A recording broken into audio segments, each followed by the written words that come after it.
तभी राजू ने सुधा से कहा, एक बार जमींदार के वहाँ जाकर देखते हैं, थोड़ी सी भी दूध अगर उधर में दे दे तो लेकर आता हूँ, आज का परेशानी तो निकल जाएगा। क्यों देंगे वो लोग उधार?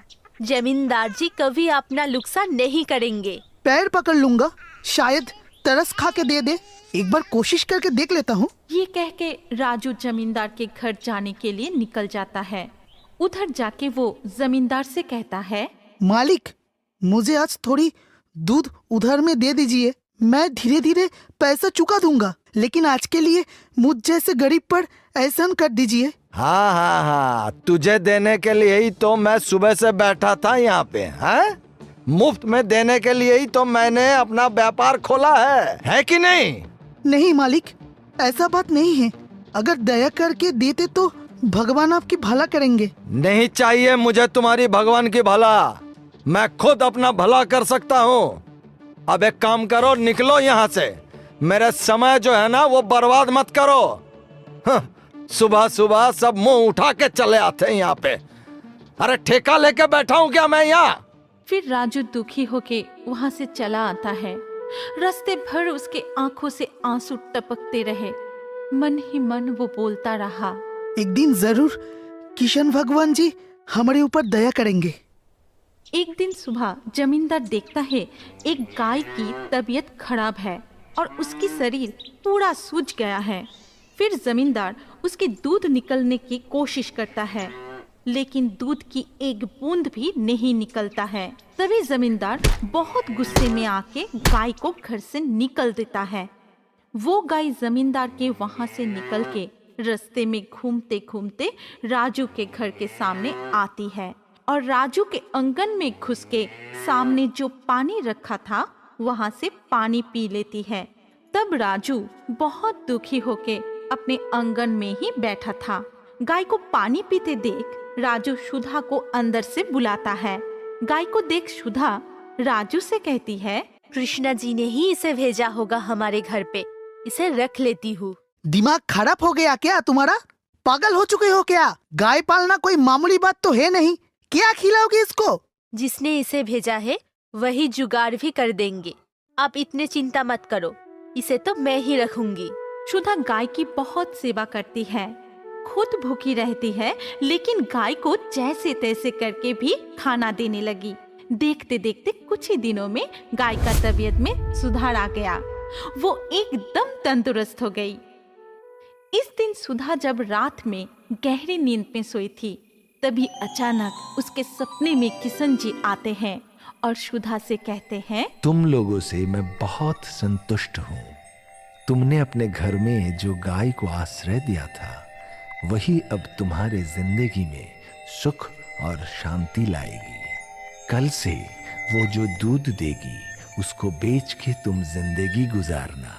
अब तुम्हें जिंदगी से कोई भी शिकायत नहीं रहेगी। ये कह के किशन भगवान गायब हो जाते हैं।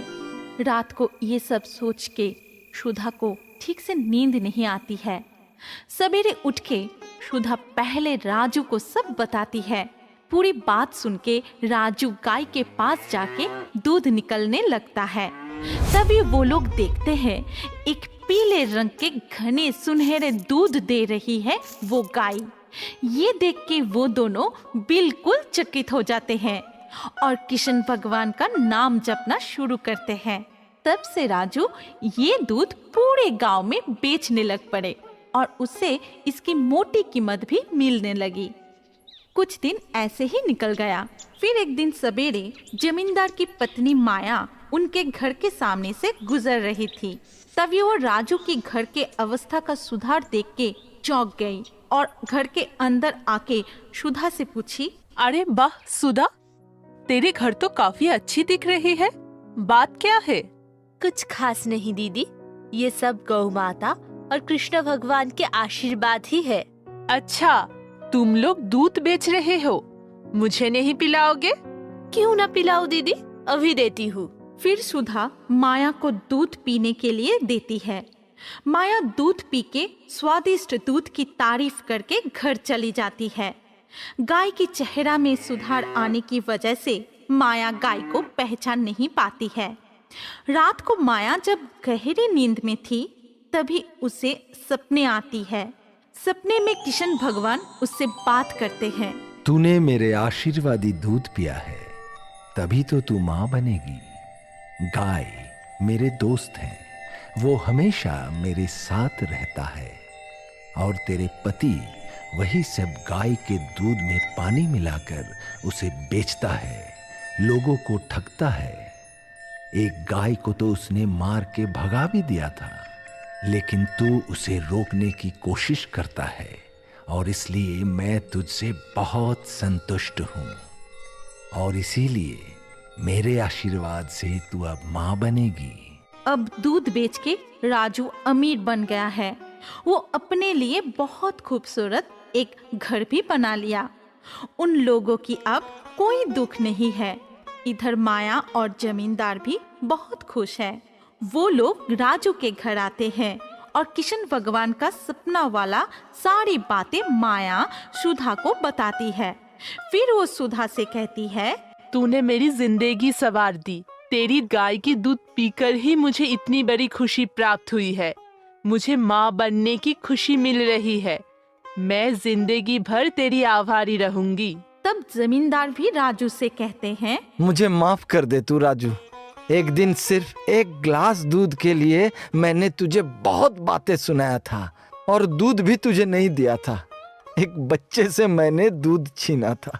मुझे अपनी गलती का एहसास है राजू। सिर्फ तू मुझे माफ कर दे। नहीं नहीं, ऐसा मत बोलिए। आपको गलती का एहसास है, वही सबसे बड़ी बात है। अब से मैं कभी भी किसी भी गरीब लोगों को नीचा नहीं दिखाऊंगा। तुम लोग तो सच्चे हो, सच्चे मन से किशन भगवान का सेवा करते हो, इसलिए देखो तुम लोग कितने खुश हो।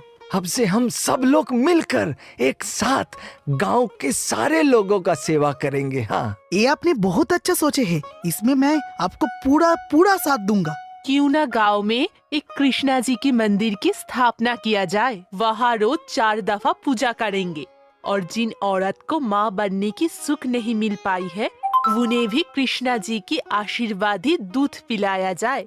इससे हम सबको बहुत आशीर्वाद मिलेगा। अब राजू के घर के सामने ही किशन भगवान का मंदिर बन गया है। सुधा और राजू मिलकर दिन रात किशन जी की सेवा करते हैं। जमींदार और माया भी अपने बच्चे को लेकर मंदिर में आते हैं और माया सबसे कहती है, हम बहुत आभारी है। सुधा और राजू ने जो एहसान किया है वो हम जिंदगी भर चुका नहीं पाएंगे, और सब कुछ ये कृष्णा भगवान की आशीर्वाद से ही संभव हुआ है। उनके कृपा से ही हम माँ बन पाए हैं। आप लोग भी भक्ति से कृष्णा जी की सेवा करना, आप सबकी भी मनोकामना जरूर पूरी होगी।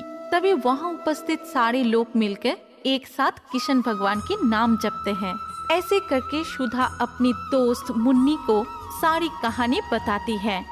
पूरी कहानी मुन्नी बहुत ध्यान से सुनती है और सब सुन के पूरी अचंभित हो जाती है।